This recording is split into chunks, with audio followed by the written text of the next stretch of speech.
met her through a friend. We were at a party, actually. I'd never seen anyone who looked like her. She had this long brown wavy hair, but really, really big and thick, like some sort of twisted up hair shawl or something. She was part Native American. I found that out later. I asked her where she was from and she told me LA. We talked about how much we missed the weather and Mexican food. She told me that she was studying international relations or something. To tell you the truth, the conversation really wasn't that interesting. She told me she was ready to graduate. I told her I was too. I asked her what her plans were for the summer, and I think she said she was going to do an internship somewhere. We ended up exchanging emails, and I didn't see or hear from her until about 3 months later when my friend invited us both to a birthday dinner. She looked great. She was all tan now, and after a couple glasses of wine, she was laughing and telling jokes about her crazy boss. She was pretty funny. Smart funny. She was a smart, funny, beautiful girl. Her favorite color was black. She wore black clothes all the time, especially this one black dress she always wore when we went out. She was a vegetarian. Actually, she was a vegan, no eggs or milk. I didn't mind as long as she didn't have a problem with what I ate. She hated worms. I mean, really hated worms. Like she had an unhealthy fear of worms. Remember once we came back from the beach and we found a worm on her driveway. She ran back inside the car and started screaming at the top of her lungs for me to get rid of it. I scooped it up with a leaf and threw it in the bushes. She was actually in tears when she got out of the car. I wasn't sure what to make of it.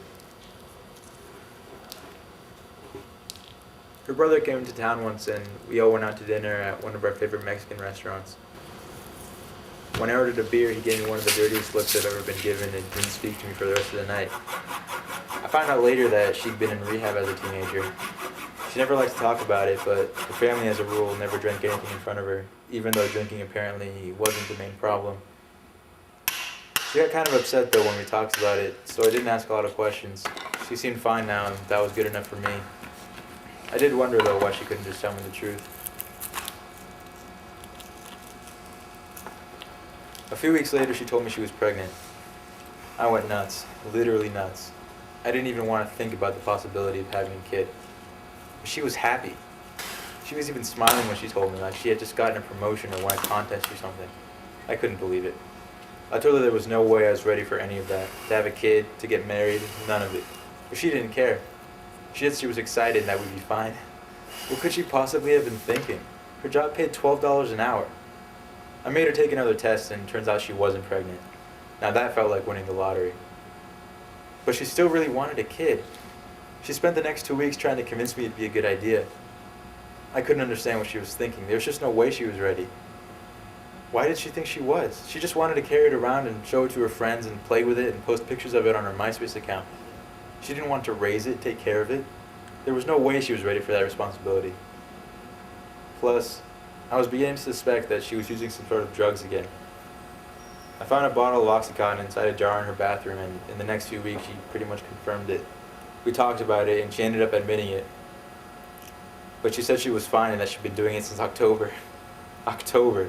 That was almost right after I met her. I did remember a couple times before when she seemed a little too happy-go-lucky, but I had no idea. She was okay with it though. She said she could control it. And you know what? She could. She'd been doing it for 7 months and I didn't have a clue. But I was stupid and she was a good liar. She was a good pill-popping liar who had cool hair and wanted a pet baby. I just wish she told me all that from the beginning.